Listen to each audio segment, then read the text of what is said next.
अस्सलामुअलैकुम and welcome class. मैं हूं आपका टीचर सैयद बख्श। कर रहे हैं सेकंड ईयर मैथमेटिक्स और 2.10 का क्वेश्चन नंबर 9 करने लगे हैं। काफ़ी इंटरेस्टिंग होगा ये आपके लिए, कैसे समझ के देखेंगे तो मज़ा आएगा। An open tank of square base of side x and vertical sides is to be constructed to contain of given quantity of water. काफ़ी लंबी लाइन थी क्या। Question number 7 I hope so आपको याद होगा, सेम एज इट इज़ उसका जुड़वा भाई है ये क्वेश्चन। कि वहाँ पर क्या था कि एक बॉक्स के बारे में बात की गई थी कि एक बॉक्स है जिसके अंदर आपने बताना था कि कितनी डेप्थ है, या ये समझना था कि उसके अंदर कितना लीस्ट मटेरियल आ सकता है। यहाँ पे वो भाई साहब वही बात दोबारा से कर रहे हैं। क्या कह रहे हैं? एक open tank of square base है। ओपन टैंक का मतलब एक पानी की टैंकी है जो ऊपर से ढक्कन उसका खुला हुआ है। मैंने एग्जाम्पल के तौर पर ना आपके लिए ये एक गत्ते का बॉक्स सा बना समझाने के लिए कि समझिए एक बॉक्स है, इसी तरह का वाटर टैंक समझ लीजिए कि एक वाटर टैंक है, ठीक है। तो उस वाटर टैंक में ऊपर का कवर नहीं है, ढक्कन नहीं है, ठीक है। इस तरह से ऊपर से होलो है, खोखला है, तो उसके अंदर डाटा जा सकता है। वो कह रहे हैं कि इस तरह का एक वाटर टैंक है। पहले ये बात समझ लीजिएगा, स्क्वायर बेस ऑफ साइड, जो उसकी बेस है वो स्क्वायर साइड है। बेस उसकी क्या है? स्क्वायर साइड है। तो ये वही वाली बात आ गई कि बेस क्या है? X square. अपने माइंड में बस रट्टा लगा लीजिए कि उसकी जो बेस है, जो नीचे वाली साइड है, ये वाली साइड क्या है जिसमें डाटा जाएगा, उस बेस की साइड को खुद ही वैल्यू दे दी गई कि बेस जो है वो स्क्वायर है, ठीक है। ये बात समझ लीजिएगा, ठीक है। Square base of side. अच्छा, आगे उसने क्या बात की? आगे उसने ये बात की है जो हम पहले पढ़ भी चुके हैं, वही उसने रिपीट करनी है। मैं यहां से पढ़ता हूं ताकि आप समझ सकें। Find the depth in terms of x. Her side को एक्स से रिलेट कर दिया कि उसकी हर एक साइड की जो बेस है वो एक्स है। जरा गौर से समझिएगा, ये हो गया एक्स स्क्वायर। इसको तो एक्स स्क्वायर हमने काउंट कर लिया, ये जो बीच वाला फ्लोर है सेंटर का, ठीक है। इसकी हर एक साइड की, अब ये भी एक साइड है, ये भी एक साइड है, ये भी एक साइड है और ये भी एक साइड है, तो चारों साइड की जो बेस है ना, ये भी एक्स है, वो एक्स स्क्वायर है और ये क्या है? एक्स। और हाइट की बात अभी हम कर लेते हैं, उसे हमने वाई कंसीडर कर लेना है। अब बात समझ रहे हैं ना। चलो रफ सा ड्रॉ कर लेते हैं कि एक बॉक्स है, वाटर टैंक समझ लीजिए इस तरह से।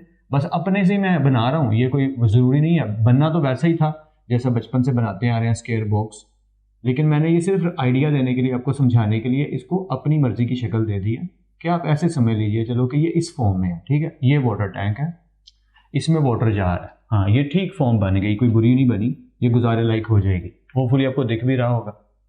तो अगर इस तरह का वाटर टैंक है तो वो ये कह रहा है कि इसकी जो बेस है ना वो एक्स स्क्वायर है और इसकी जो साइड है वो एक्स है। तो इसकी जो हाइट हमने खुद से ले लिया, यानी इस तरह से मैं वैल्यू दे देता हूँ कि लेंथ ऑफ टैंक, लेंथ ले लेते हैं एक्स, विड्थ ले लेते हैं एक्स और हाइट ले लेते हैं वाई। ये मैं खुद से वैल्यूज दे रहा हूँ और हाइट ले लेते हैं वाई। बात को समझ रहे होंगे आई होप सो आप। मैं फिर से रिपीट कर देता हूँ इसकी जो, और सॉरी जिनको बोर कर रहा हूँ क्योंकि ये समझाना जरूरी है, क्वेश्चन आप झटपट कर दोगे। बेस है एक्स स्क्वायर, साइड जितनी साइड्स हैं उनकी जो लंबाई है इस तरीके से, ये क्या है? एक्स, ये बेस इनकी, या इस तरह से चौड़ाई समझ लीजिए कि इनकी जो लंबाई है वो, चौड़ाई क्या है? एक्स, ये चौड़ाई क्या है? एक्स। बेशक ऊपर मैं लिख भी दूं, यहाँ पे समझिए एक्स लिखा हुआ है, ये इसकी जो चौड़ाई है ये एक्स है। तो हाइट बची, समझ गए ना आप। दो चीजें ही होती हैं हर एक चीज में, तो इसकी भी हाइट है, इसकी भी हाइट है, चारों चीजों की। तो अगर इनकी चौड़ाई एक्स है तो हाइट, लंबाई हमने रख दी वाई। आप ऐसे समझ लीजिए, ठीक है। समझ गए होंगे आई होप सो। बेस एक्स स्क्वायर है, उसको अलग रखिए क्योंकि 5 साइड हैं। 1 ये बेस इसकी एक साइड है एक्स स्क्वायर, उसको वैल्यू दे दी, उसको अलग छोड़ दिया, ठीक है। अब हर एक साइड की जो चौड़ाई है वो x है और जो लंबाई है वो y है। होपफुली आप बात को समझ गए हैं, ठीक है। आगे चलते हैं क्वेश्चन की तरफ। फाइंड द डेप्थ, हमने डेप्थ फाइंड करनी है कि वो कितना डूंगा है, उसके अंदर कितना डाटा आ सकता है, यानी कितना उसके अंदर। जैसे कोई पूछे कि हाफ लीटर बोतल में कितना लिक्विड आएगा, तो आप कहेंगे सर हाफ लीटर ही आएगा क्योंकि उसके अंदर जगह ही हाफ लीटर लिक्विड जितनी होती है। तो वो डेप्थ वो पूछ रहे हैं कि इसके अंदर कितनी चीज आएगी। Find the depth in terms of x if the expense of lining the inside of the tank will be least। कम से कम कितना आएगा? क्या ये बात है? नहीं, कम से कम वाली बात नहीं है। उसने बात ये की है कि अगर एक बेस है एक्स स्क्वायर, ऊपर वाला उसका कवर नहीं है और उसकी एक साइड जो है वो एक्स है, बेस एक्स स्क्वायर है, एक साइड एक्स है, ठीक है। मतलब किसी भी साइड को नाम दे दिया एक्स, एक साइड को एक्स कह दिया, उसकी एक साइड को एक्स कह दिया, बेस को एक्स स्क्वायर कह दिया और हाइट हमने खुद से अज्यूम कर ली वाई। हमने ये बताना है उसके अंदर पानी कितना आएगा।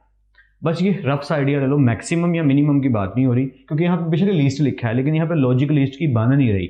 बेशक क्वेश्चन नंबर 7 इससे रिलेट भी कर रहा है, बस हमने ये बताना है कि उसकी डेप्थ के अंदर क्या चाहेगा, मतलब उसकी डेप्थ कितनी है। असल क्वेश्चन सिर्फ ये है, अब अगर कोई आके ये कह दे कि सर इसमें लिखा हुआ कि एट लीस्ट उसमें पानी कितना आएगा, यानी कम से कम पानी कितना आएगा, तो ये क्वेश्चन गलत हो गया। ये नहीं है, क्वेश्चन ये है कि उसके अंदर ज्यादा से ज्यादा पानी कितना आएगा, यानी उसकी डेप्थ कितनी है, रेंज कितनी है। आई होप सो मेरी बात समझ रहे हो कि एक हाफ लीटर बोतल में कितना लिक्विड आएगा, ये है क्वेश्चन। तो उस बॉक्स में कितना पानी आएगा, उसकी डेप्थ कितनी है, हमने ये फाइंड आउट करना है। होपफुली आप समझ गए हो कि उसका एरिया फाइंड करना है। तो शुरू करते हैं क्वेश्चन को। ओके, तो मैं यहाँ तक समझाने के बाद आपको आइडिया दूंगा कि आप खुद जरूर ट्राई करें। क्वेश्चन शुरू होता है, लेट कर लिया, लेंथ हमने खुद से लेट कर ली कि length of tank is x, width of tank is x, height of tank is y। ठीक है, समझ गए होंगे। ओके, तो स्टार्टिंग पे वही वॉल्यूम फाइंड करना है सबसे पहले, और वॉल्यूम का फॉर्मूला होता है length multiply width multiply height. तो लेंथ भी x है, विड्थ भी x है, इनको मल्टीप्लाई कर दीजिए किससे, y से, तो इक्वेशन बनेगी x square and y। Hopefully ये समझ आ रहा है। अब मुझे यहां से y निकालना है, तो क्या करूंगा, x स्क्वायर को उधर ले जाऊंगा, x स्क्वायर इधर जाके डिवाइड हो गया। एंड होपफुली आपको यहां तक 100% क्लियर है। अगर डाउट है तो वीडियो को पीछे करके प्लीज पहले देख लीजिए आगे जाने से पहले। Okay, now come back to for area. Area का फॉर्मूला क्या था कि बेस तो x स्क्वायर होगी, बाकी कितनी साइड्स बची, 4 साइड्स बची। अगर आप देखें तो ये 4 साइड्स बचती हैं, एक तो बेस स्क्वायर होगी, एक ये साइड, एक वो साइड, एक वो साइड और एक ये साइड। तो चारों साइडों की वैल्यू क्या बनती है, लेंथ और विड्थ, लेंथ और विड्थ जो कि एक्स वाई है। तो इक्वेशन क्या बनेगी, एक्स स्क्वायर जो कि बेस है plus x y plus x y plus x y plus x y, चारों साइड्स। होपफुली आप समझ पा रहे हैं। ठीक है, मैं फिर से बोर करने लगा हूँ। बेस क्या है, x square, x y x y x y और ये वाली साइड एक्स वाई, 4 साइड हो गई एक्स वाई और बेस हो गई एक्स स्क्वायर। ये टोटल एरिया का फॉर्मूला हमने बना लिया। तो इक्वेशन क्या बनी, x square plus 4xy। Hopefully ये भी क्लियर है। अब जब यहां तक इक्वेशन पहुंच गई है तो हम क्या करेंगे, y की वैल्यू पुट कर देंगे, और y की वैल्यू क्या है, v ओवर एक्स स्क्वायर। बस सिंपली पुट कर दीजिए x square plus 4x as it is, y की जगह उसकी वैल्यू पुट कर दी जो कि क्या है, v over x square. And hopefully यहां तक क्लियर है। अच्छा, अब क्या हुआ, एक्स स्क्वायर प्लस 4x की पावर, ये 2 में से 1 चला गया, x 2 में से एक x कम हो गया तो बचा v अपनी जगह पे और नीचे आ गया x। लीजिए, दिस इज योर इक्वेशन। अब यहाँ पे वीडियो को पॉज करिएगा और आगे सारा पार्ट करने की खुद ट्राई जरूर कीजिएगा, क्योंकि आगे का प्रोसेस इंटायरली सेम है, कुछ भी डिफरेंट नहीं है, सेम का सेम क्वेश्चन है। क्वेश्चन नंबर 7 भी, और अब तक 2.9 2.10 में जितने क्वेश्चन किए हैं वही प्रोसेस लगेगा। तो काइंडली प्लीज ट्राई जरूर करें, मैं तो करवाऊंगा ही। So let's continue for those जो कंटिन्यू करना चाहते हैं ट्राई करने के बाद, और जो नहीं ट्राई करना चाहते वो भी। लेकिन मेरी सजेशन और राय यही है कि रिक्वेस्ट है एक तरह से टीचर की कि प्लीज एक दफा ट्राई जरूर करें, फिर मेरे साथ कंटिन्यू करें। सो let's continue. So first derivative find करने लगे हैं, सिंपल सा मेथड है। एक्स स्क्वायर का डेरिवेटिव क्या आएगा, 2x प्लस माइनस कैसे होगा, ये थोड़ा सा डिफाइन करना पड़ेगा, जरा अच्छे से समझ लीजिएगा गाइज। अगर ये इक्वेशन ऐसे लिखी हुई है x square plus 4v over x, अगर मैं इस x को ऊपर मूव करूं, इस x को ऊपर ले आऊं, तो इस x की पावर क्या हो जाएगी, -1। बस ये अच्छे से समझना था कि x की पावर ऊपर आके क्या हो गई, -1। क्योंकि अब डेरिवेटिव लेने लगे हैं तो थोड़ा आसानी का काम हो जाएगा। ठीक है, सो एक्स स्क्वायर का डेरिवेटिव आ गया 2x, 4v is a constant, ये ऐसे ही रहेंगे।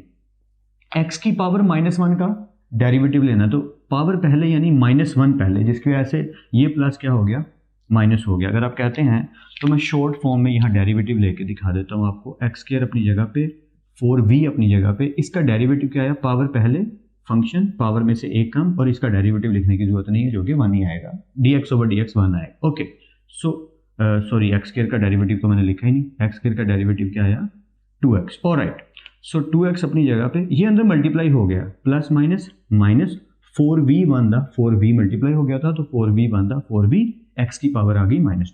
तो होपफुली आपको ये पॉइंट समझ आ गया। ठीक है, अब इसी का फिर फर्दर डेरिवेटिव लेना है, तो सीक्वेंस में समझिएगा। दोबारा डेरिवेटिव लेंगे तो 2x का derivative 2 minus minus plus 2 start पे आएगा तो 4 to the 8, v is a constant term, ऐसे ही आएगी, x पावर 2 में -2 में -1 करेंगे तो पावर -3। होपफुली ये समझ आ रहा है। अगर कहते हैं तो इसके लिए भी एक स्टेप कर लेते हैं। 2x का derivative 2 minus 4v is a constant, और x की पावर -2 का डेरिवेटिव क्या आएगा, पावर पहले, फंक्शन पावर में से एक कम, और जब हम इसे मल्टीप्लाई करेंगे तो 2 ऐसे ही रहेगा, minus minus plus 4 to the 8 v x की पावर -3। एंड होपफुली कि अब आपको कोई डाउट नहीं रहा होगा, ये दोनों डेरिवेटिव अच्छे से समझ आ गए होंगे, और काफ़ी लोगों को तो वैसे भी आ गए होंगे। या सो लेट्स कंटिन्यू। फिर वही स्टेप फॉर स्टेशनरी पॉइंट। अब टाइम था तो मैंने आराम से सारा कुछ लिखा है, वरना तो मैं डायरेक्ट लिख देता हूँ कि put first derivative equal to 0। तो फर्स्ट डेरिवेटिव का आंसर क्या आया है, फर्स्ट डेरिवेटिव का ये आंसर आया है 2, यही आया ना 2x, या यही आया 2x minus 4v, 2x minus 4v x की पावर -2, ये है फर्स्ट डेरिवेटिव। इसको मैं थोड़ा सा मेंशन कर दूं कि ये हमारा फर्स्ट डेरिवेटिव है, इसको हमने यहाँ पे पुट कर दिया। सो 2x माइनस 4v x की पावर -2 इक्वल टू 0 ले लिया। होपफुली यहाँ तक क्लियर। अब पावर -2 है तो उसको नीचे ले जाएंगे तो पावर पॉजिटिव 2 हो जाएगी।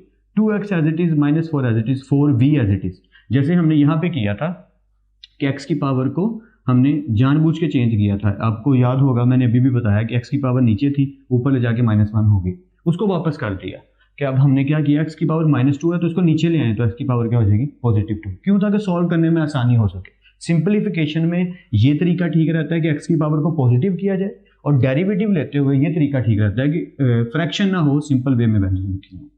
तो होपफुली आप बात समझ रहे हैं, ठीक है। Alright, so here we are, x square 2x से मल्टीप्लाई होगा तो हो जाएगा 2x की पावर 3 माइनस 4v और x स्क्वायर अपनी जगह पे। आई होप सो कि ये आपको समझ आया। थोड़ा सा भी डाउट है तो एक स्टेप पीछे करके थोड़ा सा देख लीजिए। सो एक्स स्क्वायर 0 से मल्टीप्लाई होके खत्म, क्या बचा 2x raise to power 3 minus 4v equal to 0। So -4 उधर जाके हो गया, -4v उधर जाके हो गया +4v। 2 यहाँ मल्टीप्लाई हो रहा है तो इस साइड पे आके हो गया डिवाइड, तो 2 4 से कट के हो गया 2, तो बचा क्या 2v, ठीक है। अब मुझे x की पावर 3 को खत्म करना है तो मैंने दोनों तरफ पावर ले ली 1/3 1/3, इधर तो पावर कट गई, यानी taking cube root on both sides. अब लिख लीजिएगा taking cube root on both sides, या x 2v और x इसकी पावर क्या है 1/3, यही हमारे x का फाइनल आंसर है। फर्दर सॉल्यूशन की तरफ नहीं जाएंगे, यहाँ रुक जाएंगे। सो x का आंसर आ गया। अब क्या करेंगे, पुट करेंगे सेकंड डेरिवेटिव में, तो टेक कर लेते हैं। सेकंड डेरिवेटिव क्या है 2 + 8v x की power -3, put x is equal to 2v 1/3 in second derivative, बिल्कुल ठीक है। तो 2 + 8v x की पावर -3। अब फिर -3 है तो 8v के नीचे ले जाएंगे इसको और पावर x की क्या हो जाएगी +3 हो जाएगी। जैसे मैंने पहले बोला x की पावर 3 2 से मल्टीप्लाई हो रही है, लेकिन उस सोल्यूशन की तरफ नहीं जाना, पहले उसकी वैल्यू पुट कर दो। x की वैल्यू क्या है 2v की पावर 1/3। गौर से समझिएगा, एक ये क्यूब है, ये जो क्यूब लिखा हुआ है ये मैं क्यूब ब्लू कर देता हूँ ताकि ये डिफरेंट रहे उससे। x की जो पावर 3 है ये वाली, ये क्यूब ये वाला है, और 2v की पावर 1/3 यानी 2v की पावर 1/3 यहाँ लिख। आप बेशक इसको इस फॉर्म में भी लिख सकते हैं कि 2v की पावर 1/3 x की जगह पे आ गया। ये ब्रैकेट के अंदर जो कुछ है ये x की वैल्यू, ऐसे समझ लीजिए कि ब्रैकेट के अंदर जो लिखा है वो x है और बाहर क्या पड़ा है पावर 3 पड़ी। तो अब क्या करेंगे, कटिंग हो जाएगी कि 3 1/3 के साथ कट आउट हो गया, तो क्या बचा, इसकी जगह बचा सिर्फ 2v। चाहता तो इधर ही कटिंग कर देता लेकिन समझाने के लिए अच्छा था। ऑलराइट, सो अब क्या होगा v भाई साहब से कट गए 2 4 8। मैंने उस तरीके से नहीं किया, सॉरी उस तरीके से नहीं किया, तो फिर मैं यहाँ पे क्यों उस तरीके से कह रहा हूँ। वैसे इस तरह किया जा सकता है लेकिन जिस तरीके से किया वैसे ही समझा देता हूँ कि ऊपर बचा जी 8v और नीचे बचा 2v। ऑलराइट, सो मार्कर गिर गया, कोई बात नहीं, मैं पकड़ लेता हूँ। सो 2v 2 4v आ गया प्लस 8v और नीचे क्या बचा 2v। 8 और 4 क्या हो गया 12v और नीचे 2v। अब यहाँ पे कटिंग फाइनली करनी ही पड़ेगी, v से कट गया और 2 6 12, तो फाइनली क्या बचा 6 विच इज ग्रेटर देन 0। तो f हैज रिलेटिव मिनिमा, और f has relative minima at x is equal to 2v की पावर 1/3। तो मैंने यहाँ पे लिख दिया एरिया इज मिनिमा। क्यों लिख दिया एरिया इज मिनिमम या एरिया इज मिनिमा, क्योंकि यहाँ पे ना हम फाइंड क्या कर रहे हैं, एरिया फाइंड कर रहे हैं। तो मैंने बुक से देखा था कि कई दफ़ा क्या होता है कि अगर क्वेश्चन में एरिया का वर्ड यूज़ हो रहा हो तो सम टाइम वो ना एरिया लिख देते हैं। तो बस मैंने वहाँ से मेरे माइंड में कुछ इंस्टिंक्ट आई, कोई सोच सी आई, तो मैंने यहाँ पे फील आया तो एरिया लिख दिया। वरना आप लिख सकते हैं नो प्रॉब्लम कि function has relative minima at x is equal to 2v की पावर 1/3। क्या क्वेश्चन खत्म हो गया? नहीं, अभी ये तो हमने सिर्फ बताया कि फंक्शन मिनिमा है, अभी हमें वैल्यू फाइंड करनी है। अब y क्या फाइंड कर रहा था, डेप्थ बताता था वही बॉक्स के। अगर y साहब क्या बताते हैं, हाइट बताते हैं, तो अगर हम y फाइंड कर लेते हैं तो हमें पता लग जाएगा कि इसमें कितनी डेप्थ आएगी। यही बात है ना, हाइट अगर पता लग गई तो पता लगेगा कि भाई इस सरफेस तक पानी आएगा, तो बताओ इस सरफेस तक पानी कितना आएगा। आई थिंक आप मेरी बात को कैरी कर पा रहे हैं कि अगर हाइट पता लग जाती है तो पता लग जाता है पानी यहाँ तक जा रहा है तो कितना आ रहा है। जैसे अगर आपने कभी वो मिल्क शेक वाला जग देखा हो तो उसके ऊपर भी लिखा होता है, मेंशन होता है कि यहाँ पर अगर लिक्विड पहुंचा तो इतने लीटर बनता है, यहाँ तक पहुंचा तो इतने लीटर बनता है। तो हाइट बता रही होती है कि लिक्विड कितना हो रहा है। तो हमें y फाइंड करना है, यहाँ पे हाइट फाइंड करनी है। तो उसके लिए पहले x को सीधा कर लेते हैं थोड़ा। Now x cube is equal to 2v, ये कहाँ से मैंने पिक किया, ये यहाँ से पिक किया, x cube is equal to 2v। यहाँ इसको सीधा कर लीजिए, x की अगर पावर दोबारा 3 लेंगे, x cube on both sides taking, तो x क्यूब क्या आएगा 2v, यहाँ से पिक किया, x cube is equal to 2v। ठीक है, इसमें से v अलग करने लगा हूँ, काहे को, क्यों भाई, क्योंकि जो हमारे पास y की वैल्यू है वहां पे अगर v की जगह x को पुट करेंगे तो आंसर निकल आएगा। क्या बोल रहे हैं सर, अभी समझ आएगा, don't worry. X cube is equal to 2v आ गया, ऑलराइट, यहाँ तक क्लियर है। 2 इधर आ गया, एक्स क्यूब से क्या हो गया, डिवाइड हो गया, तो v की वैल्यू क्या आ गई, एक्स क्यूब ओवर 2। होपफुली यहाँ तक क्लियर है, इसको लिख के साइड पे रख लिया, ये अब हमारे काम आने लगा।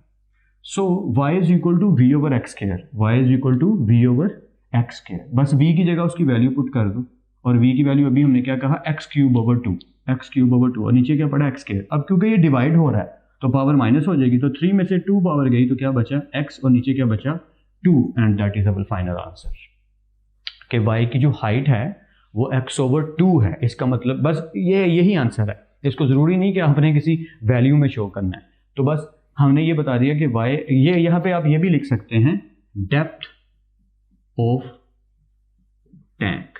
ठीक है, this is the depth of water tank, जो हमने फाइंड करनी थी, फाइंड द डेप्थ, वो हमने फाइंड कर ली कि पानी की जो डेप्थ है वो इतनी होगी। एंड होपफुली कि आपको ये समझ आया। आई नो मैंने काफ़ी बोर किया काफ़ी लोगों को क्वेश्चन समझाने में, लेकिन ज़रूरी था कि क्वेश्चन अच्छे से समझाया जाए। काम तो आप कर ही लेंगे, मेरी वालदा की एक एग्जांपल है जिस वजह से ये क्लास इतनी लंबी हो गई, वो बात मुझे कभी भूलती नहीं कि उन्होंने मुझे 4 या 5 क्लास में एक दफ़ा कहा कि जाओ जाके बर्तन धो कर आओ। मैंने बर्तन धो दिए, तो मेरी वालदा ने आगे कहा कि दिखाओ, मैंने कहा ये देखें मैंने कितनी अच्छी प्लेट्स धोई हैं। तो उन्होंने कहा कि तुमने ऊपर से तो प्लेट धो दी लेकिन नीचे से प्लेट गंदी है। तो फर्स्ट टाइम पता चला कि अच्छा इस एंगल से भी चीज़ों को देखना। तो अम्मी ने एक बात कही जो बड़ी ही काम की थी और आज तक मेरे काम आती है, और इंशाल्लाह तमाम उम्र जब तक मैं जिंदा हूँ तब तक आती रहेगी। एंड होपफुली कि आप समझ जाएं तो आपके लिए भी काम आती रहे। वो बात क्या थी कि वक्त अगर एक काम करना ही है तो क्यों ना उसको अच्छे से किया जाए।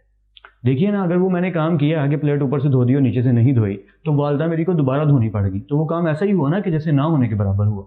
और कई दफ़ा तो हम ज़्यादा ख़राब कर देते हैं अगर ठीक से नहीं करते। तो बेटर है अगर कोई भी काम करना है तो उसे अच्छे से ही करना है। इमेजिन कीजिए अगर अम्मी ने मुझे खाना बनाने को कहा होता और मैं ख़राब पका देता तो वो अनाज का ज़ाया करना भी तो हुआ, क्योंकि ख़राब बना दिया। अगर अच्छा बना देता तो सब खा लेते। तो होपफुली आप मेरी बात को समझ गए हैं। अगर एक काम करना ही है तो क्यों ना उसे अच्छे से किया जाए। तो फिर मिलते हैं नेक्स्ट लेक्चर में, तब तक अपना और अपने घर वालों का बहुत ख्याल रखिएगा। खुदा आप सबको बेहद खुश रखे और बहुत कामयाब करे। खूब मेहनत करते